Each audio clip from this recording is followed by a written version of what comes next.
to Nasdaq Trade Talks. I'm Jill Malandrino, global markets reporter at Nasdaq. Joining us for this segment, we have Mish Schneider, Director of Trading Education over at MarketGauge.com. Mish, it's great to see you as always. Welcome back to Trade Talks. Thank you so much. A very auspicious day before Thanksgiving. Thankful for the time we've spent together this year. Yeah, it has been an interesting couple of weeks in the market, that's for sure. So Mish, let's talk about that. The seasonality of the market as we wind down the last 6 weeks of the year. Where's your focus going to be? Well, coming into next year, obviously the inflation narrative hasn't gone away, and I still believe that we're going to see a lot more of it. We've talked so much, you and I, about food commodities, and they've done nothing but go up.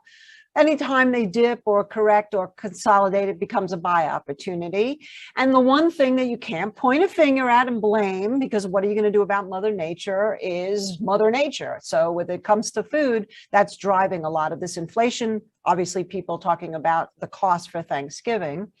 So I think we'll keep our eyes there. How much it starts to really impact the rest of the market, of course, it remains to be seen. Now, oil has joined the narrative, oil and energy, with Biden releasing more oil and OPEC possibly saying they're not going to do anything to keep the spigots on any further than they have. Demand still a little bit less here because of Europe shutdowns, but it could come back. So oil prices could come back. So all of that is really what we're watching. And we're watching big time alternative energy, which we've heard a lot of buzz about, but it's still underperforming the actual traditional oil and gas and energy. And so we think that that might start flipping, especially as oil and gas gets more expensive. People actually have said that at some point they'll look at getting an electric car if gas gets to X price. So those are some of the trends. The rest, you know, we really want to see what happens here. Obviously, some of the technology is good, but more to me would be not the technology work from home technology, but the technology more that not only is going to be helping more efficiency, like this new thing, nanotechnology is something to keep an eye on, but also really what doesn't have to be passing higher costs to customers. So these are some of the things we're looking at. We're looking at some of that return plays that are still really cheap. You know, I want to watch what happens with restaurants and hotels and casinos and also airlines. So these are things that I wouldn't be running into, but these are the areas for now that we're really mostly focused on. Yeah, and that's a great point that you make, because I think once we get through the winter, at least on the East Coast, and right now, you know, we didn't have the opportunity to celebrate Thanksgiving or Christmas like we would have last year, the holidays in general. At some point, this rush to goods is eventually going to turn into services and experiences. So it's going to be interesting to see how that plays out towards the end of Q1 and Q2, as hopefully we can start traveling again. But let's turn to the Fed for a moment and Biden's nomination of Powell. Do you expect Powell to remain on course with being accommodating while slowly tapering, or what should we be watching here? I think that's exactly right, Jill. I think the reason why Biden decided to go with a Republican at the helm, and especially Powell, who's been really steady Eddie throughout the entire pandemic, is exactly for that. I think the anticipation is that they will stay relatively accommodative. And we'll talk about in a moment where that could change, but for now, accommodative. And also at the same time, the tapering that they've talked about has been very transparent.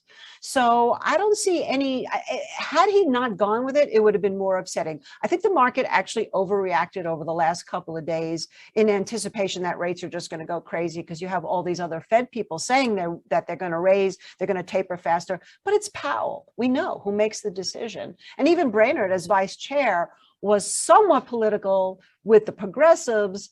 But it's still, I think Biden was very clear, he's pushing back the progressives, and he really wants to keep more accommodative because the economy is still fragile. Like, what was GDP today? 2.1%. They were expecting 2.2%. We couldn't even get there. So we'll see. Labor is going to be huge, the labor force. And today's number with that was 199, which I think was the lowest we've seen in terms of payroll, you know, jobless claims, excuse me, since 1969. That's pretty extraordinary. So everything's all topsy-turvy, but the market's holding pretty good.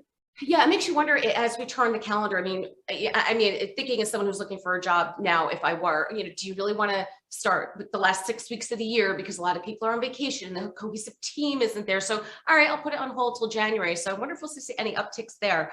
But I want to switch gears and talk about Bitcoin and altcoins for a moment. Clearly, Bitcoin is trading like Bitcoin does. We've seen some volatility there.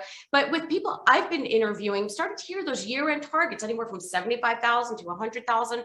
What are your thoughts on Bitcoins and the altcoins, which continue to pick up steam? Well, I think that every time we see any kind of dip, we're seeing the whales coming in and buying, and that hasn't stopped. And so it's natural. And we've seen this pattern too, that every time Bitcoin makes a new all-time high, it immediately sells off with liquidity crunch and people taking profits. And then, of course, you get the talk, like the latest talk, I think, was from India, that they're going to ban all cryptocurrency, just like China did. But we know that only had a temporary impact. So yeah, at this point, if you look at some of the models, the cash flow models, in terms of Bitcoin, it's still projecting about 75, 80,000 by the end of the year. As far as some of the other coins, I think there are really interesting opportunities out there. One of the greatest ones that is Decentraland, which is tied to the metaverse, and that coin is actually Mana.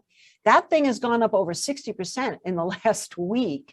And Solana is still doing well, and Dash is still doing well. So I think the big takeaway is, without going into the fundamentals too much, is that they've all become extremely technical.